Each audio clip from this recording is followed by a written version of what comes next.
handles, a rivet, and jaws. All the parts are made from steel that metal workers forge into shape.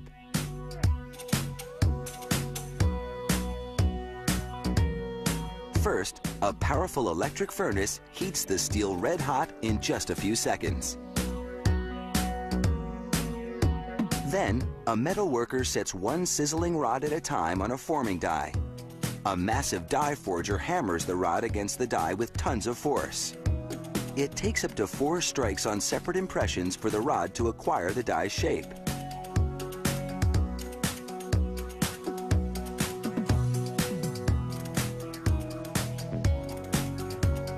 Then the forging is placed onto a press that trims off any excess steel.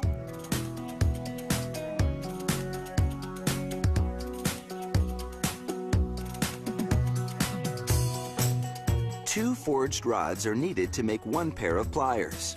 This pair will be for gripping, so the next step is to machine the teeth into the jaws. Workers set the plier halves into the broaching machine. Its tiny cutters, dozens of them, shave away steel under a shower of lubricant. When the cutters pull away, the jaw of each plier half now has a nice set of teeth. The factory must heat treat the steel to harden it, a process called austempering. The plier halves travel through a gas-fired furnace for about 2 hours at a blazing 1500 degrees.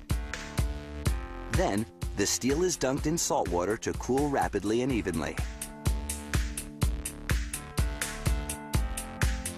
The teeth on these pliers will have to take a lot of abuse, so they get a laser heat treatment to make them even harder and more durable. Now the pliers are ready for assembly. For gripping pliers, a worker inserts a single piece rivet and joins the two halves. He then sets the joint onto a machine that spins at high speed, generating the force and friction needed to set the rivet.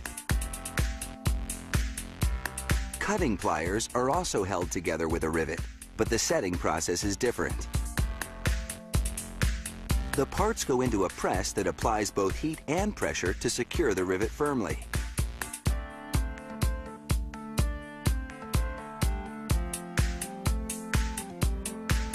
Next, workers insert the cutting pliers between 2 stone grinding wheels.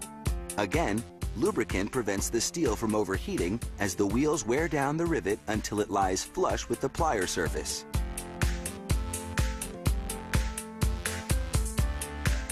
The cutting pliers go into a gas oven for another 2 hours of heat